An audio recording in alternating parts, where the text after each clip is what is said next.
اللهم صل على سيدنا محمد يا رب صل وسلم دائما ابدا على حبيبي. ایک خاتون کے داماد نے اس کی بیٹی پہ ہاتھ اٹھایا. غلط کام ہے, میں ہاتھ اٹھانے کو پروموٹ نہیں کرتا, کہیں آپ یہ سمجھیں گے شوہروں کو چاہیے بیویوں کو ماریں, ایسا نہیں ہے. لیکن عورت تھی سمجھدار, بیٹی نے گھر آ کے بتایا میرے میاں نے ہاتھ اٹھایا ہے. آج کل تو عورتیں اور گھر مائیں تباہ کر دیتی ہیں. تو ماں نے کہا بیٹا دیکھ شوہر نے ہاتھ اگر اٹھایا ہے نا تو کوئی تو بات ہوئی ہوگی. فوراً کیا کرتے ہیں, فون گھما کے داماد کو گالیاں دینا شروع کر دیتے ہیں. یہی ہوتا ہے نا آج کل مارکیٹ میں, اٹھا گیا تو نے ہاتھ کیسے اٹھایا, ہوتا کون ہے تو, پہلے تحقیق کر لو بھائی بولا کیا ہے اس نے. ہاں کوئی ایسی بات نہیں ہے, اس کو بولو بھائی کیوں, یہ تو کوئی ایسی بات نہیں ہے جس پہ ہاتھ اٹھایا جائے, اور اگر غلط بھی ہے تو اتنی غلط تھوڑی ہے کہ ہاتھ اٹھایا جائے. تو بس جذباتیت کا شکار ہے, افراط و تفریط ہے, پولائٹ بننے کے چکر میں سارا بیڑا غرق ہو رہا ہے. ٹھیک ہے نا, یہ اسلام کے اخلاق نہیں ہے. ہر چیز بیلنس ہے اسلام میں, ہر چیز.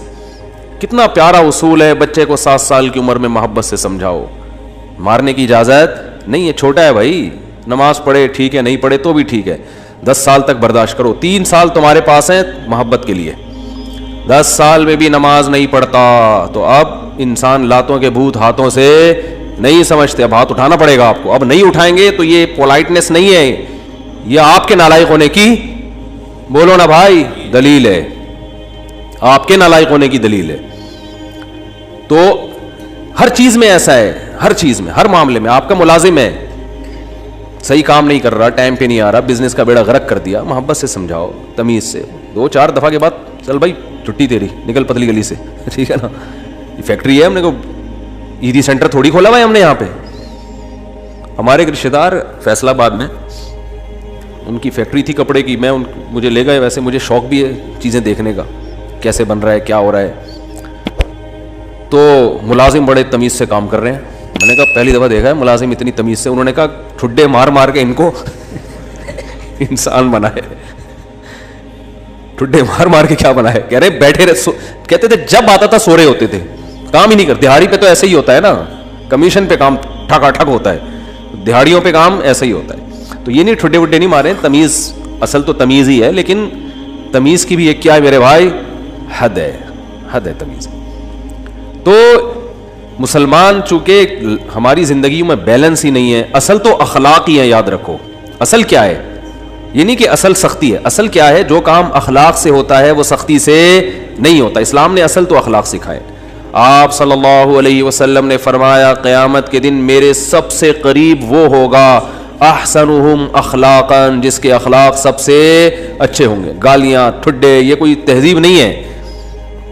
مار دھاڑ, گھروں میں چیخو پکار, گالیاں دے رہے ہیں رشتہ داروں کو, گالیاں بلب کے رشتہ داروں کو. بھائی کہ لائٹ اگر جا رہی ہے تو گالیاں دینے سے لائٹ تھوڑی آ جائے گی, ٹھیک ہے نا. نہ بلب کے رشتہ داروں کو گالیاں دینے سے لائٹ آئے گی, نہ بلب کو گالیاں دینے. آپ کی زبان کیا ہو جائے گی, خراب ہو جائے گی. تو اصل تو اخلاق ہی ہے. حضرت انس بن مالک رضی اللہ تعالیٰ عنہ نے 10 سال نبی کی خدمت کی ہے, بچے تھے.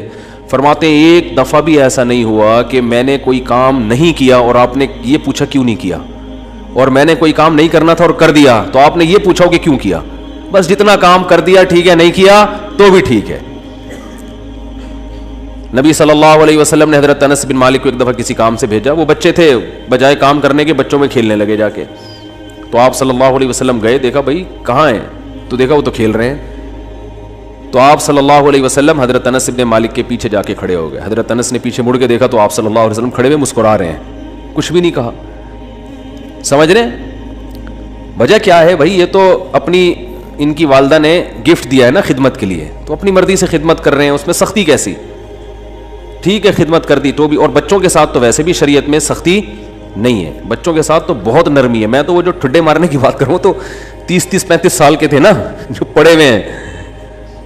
تو آپ صلی اللہ علیہ وسلم کے ہمیں سیرت میں سختی بھی ملتی ہے اور نرمی بھی. رحمت للعالمین, ایک ایتھیس نے اعتراض کیا یہ رحمت للعالمین ہے اور جناب گردنیں اڑانے کا حکم بھی دے رہے ہیں, یہ کیسے رحمت للعالمین ہے. بھائی رحمت للعالمین کا یہ مفہوم کہ کسی کو کچھ بھی نہ کہیں یہ رحمت نہیں ہے, یہ انسانیت کے لیے زحمت بن جائے گی یہ عادت. تو کیونکہ اس صفت کو فالو کرنا ممکن نہیں ہے. رحمت کا معنی ہر لحاظ سے جامع شخصیت ہیں آپ صلی اللہ علیہ وسلم. مشہور واقعہ کئی بار سنا چکا ہوں, دوبارہ سنا کے بس پھر آگے بڑھتا ہوں, کہ ایک شخص نبی صلی اللہ علیہ وسلم کی جاسوسی کر رہا تھا, گرفتار ہو گیا, تو آپ نے حکم دیا اس کی گردن اڑائی جائے. اب دیکھو, گردن اڑانے کا حکم دینا بظاہر یہ رحمت کے خلاف ہے نا. ہم ہوتے ہیں, ہم کہتے ہیں نہیں بھائی گردن کیوں اڑائی جائے, اسلام تو بہت وسیع مذہب ہے, ٹھیک ہے نا, اللہ بہت غفور رحیم ہے. آپ صلی اللہ علیہ وسلم نے حکم کیا دیا, گردن, کیونکہ نہیں اڑائی تو یہ اپنے ساتھیوں کے ساتھ ناانصافی ہوگی.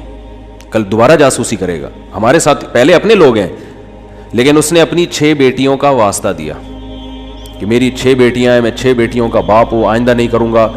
آپ صلی اللہ علیہ وسلم کو اس پہ ترس آیا اور آپ نے اس کو چھوڑنے کا حکم دے دیا. دوبارہ گرفتار ہو گیا, دوبارہ کمبخت جاسوسی کر رہا تھا. پھر اس نے اپنی 6 بیٹیوں کا واسطہ دیا, مجھے نہ مارے, میری 6 بیٹیاں ہیں. تو آپ نے کیا فرمایا, لا یلدغ المؤمن من جوہر مرتین, مسلمان ایک سوراخ سے 2 دفعہ نہیں ڈسا جاتا. حکم دیا اس کو مار دو, اس لیے کہ اس کی بیٹیوں کا خیال کریں یا اپنے ساتھیوں کا خیال کریں. کیسا بیلنس اس میں, اصل بتا دیا کہ اصل رحمت ہے. ایک روایت میں آتا ہے تخلقوا باخلاق اللہ, اللہ کی صفات اختیار کرو. اللہ کی صفت کیا ہے, جود و سخاوت ہے اس میں. اللہ کیا ہے, غیرت والا ہے. تو ہمیں بھی اپنے اندر کیا پیدا کرنی ہے, غیرت. تو اللہ کی صفت یہ ہے کہ قرآن حدیث میں آتا ہے کہ جب اللہ نے اس کائنات کو بنایا تو آئندہ کن اصولوں پہ یہ کائنات چلے گی, وہ اصول اللہ نے پہلے لکھ دیے. جب کوئی ملک وجود میں آتا ہے تو آئین پہلے بنتا ہے نا. کیا ہو گیا بھائی جان, آئین پہلے بنتا ہے, اس کے بعد اس آئین کے تحت قانون وضع ہوتے ہیں.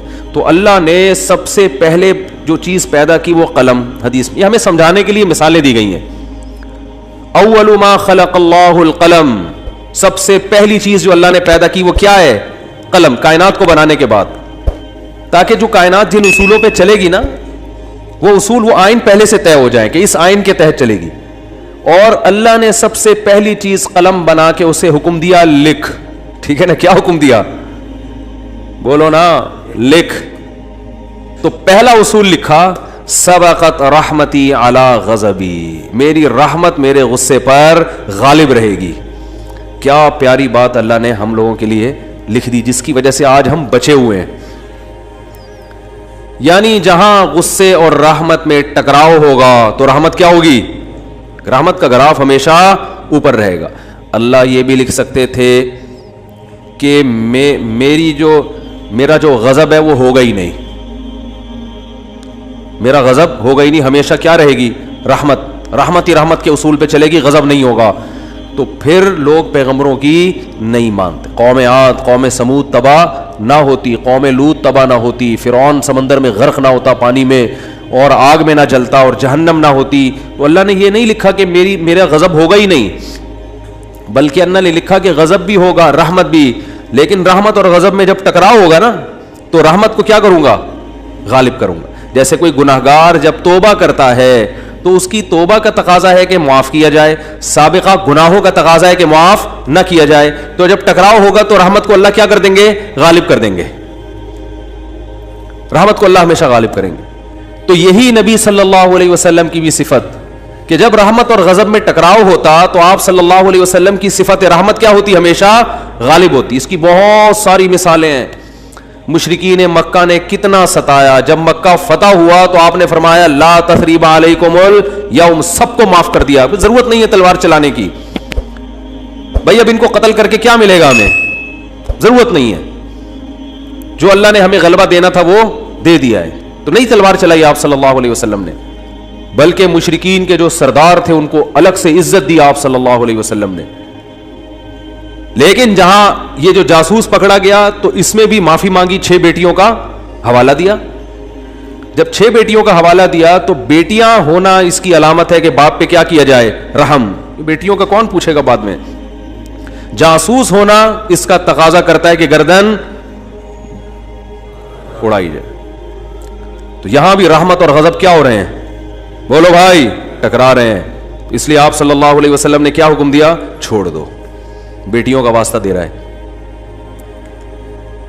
دوبارہ جب پکڑا گیا ہے تو اب بھی اگر چھوڑنے کا حکم دے دیا جاتا تو اس کا مطلب صفت غضب ہے ہی نہیں. اور یہ بہت خطرناک چیز ہے کہ آپ کے اندر غضب کی اور انتقام کی صفت ہی ختم ہو جائے, انتقام لیس ہو جائے. اس کا مطلب آپ قوم کے لیڈر نہیں بن سکتے, آپ قوم کو گائیڈ نہیں کر سکتے, آپ قوم خود بھی ڈوبو گے, قوم کو بھی ڈبو دو گے, آپ برباد ہو جاؤ گے.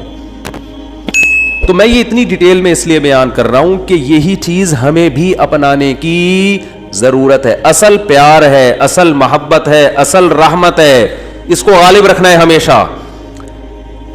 لیکن انتقام لیس بولو نہیں بن جانا, غضب لیس بولتے کیوں نہیں, کیا ہو گیا, نہیں بننا ہے.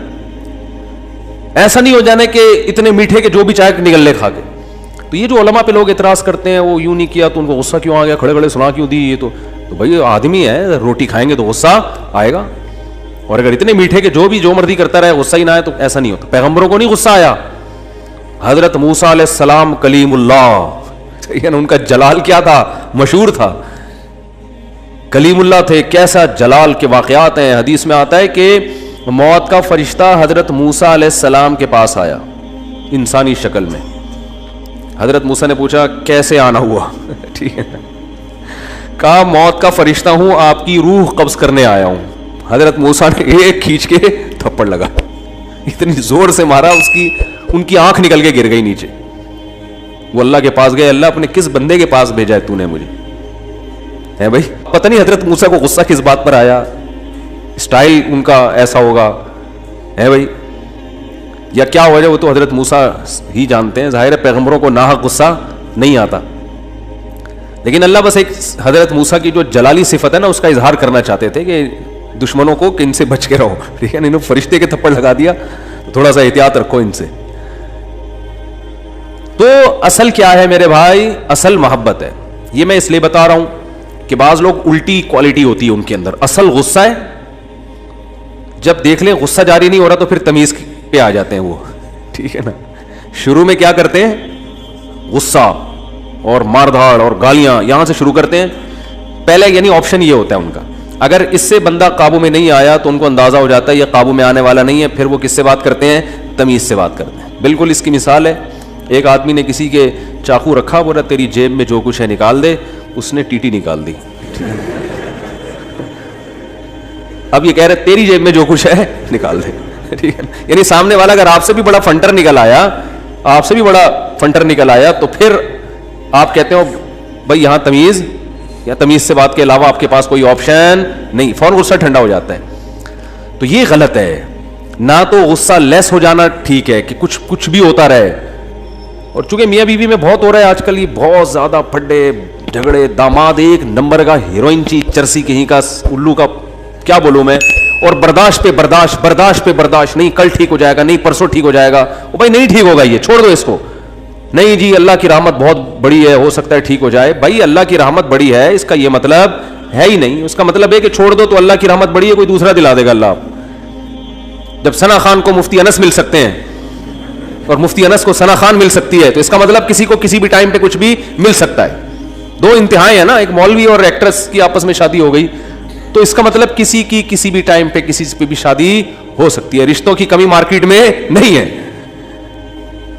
تو ایسے ایسے الٹے لوگوں کو لوگ برداشت کر رہے ہیں کہ ہو سکتا ہے کل ٹھیک ہو سکتا ہے. بھائی ایک حد ہے, حد ہر چیز میں کیا ہے, ایک لمٹ ہے. اولاد بگڑی بھی ہوتی ہے, میں والدین کو کہتا ہوں بھائی اپنے بیٹے کو ایک حد تک تربیت کرو, نہیں آ رہا نا قابو میں, نکلو, بولو پتلی گری سے سامان گھر سے اٹھا کے کیا کرو, نکلو. زیادہ نہیں بدماشی ہے, تیرے باپ کا گھر ہے, تیرا گھر نہیں ہے.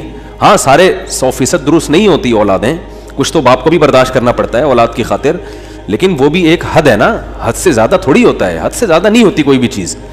پھر اس میں ایک اصول یہ بھی ہے کہ یہ دیکھا جائے گا بڑا نقصان کس میں. لوگ کہتے ہیں اگر تعلق ختم کیا تو یہ ہو جائے گا, یہ ہو جائے گا. بھائی تعلق ختم کیا تو یہ ہو جائے گا, نہیں کیا تو یہ ہو جائے گا, تو دونوں میں پلس مائنس کیا کرو. یہ زیادہ نقصان کس میں, ہمیشہ اس اصول پہ زندگی گزرتی ہے. یاد رکھو دنیا میں سارے فائدے کی چیزیں کبھی بھی حاصل نہیں ہوتی, ہر کام کے کچھ سائیڈ افیکٹ ہوتے ہیں. عقل مند آدمی یہ دیکھتا ہے کہ سائیڈ افیکٹ زیادہ ہیں یا اس کے بینیفٹس زیادہ ہیں. اس اصول پہ زندگی گزاری جاتی ہے. اگر اس اصول پہ زندگی نہیں گزارو گے ساری زندگی کبھی کوئی فیصلہ آپ سے ہوگا ہی نہیں.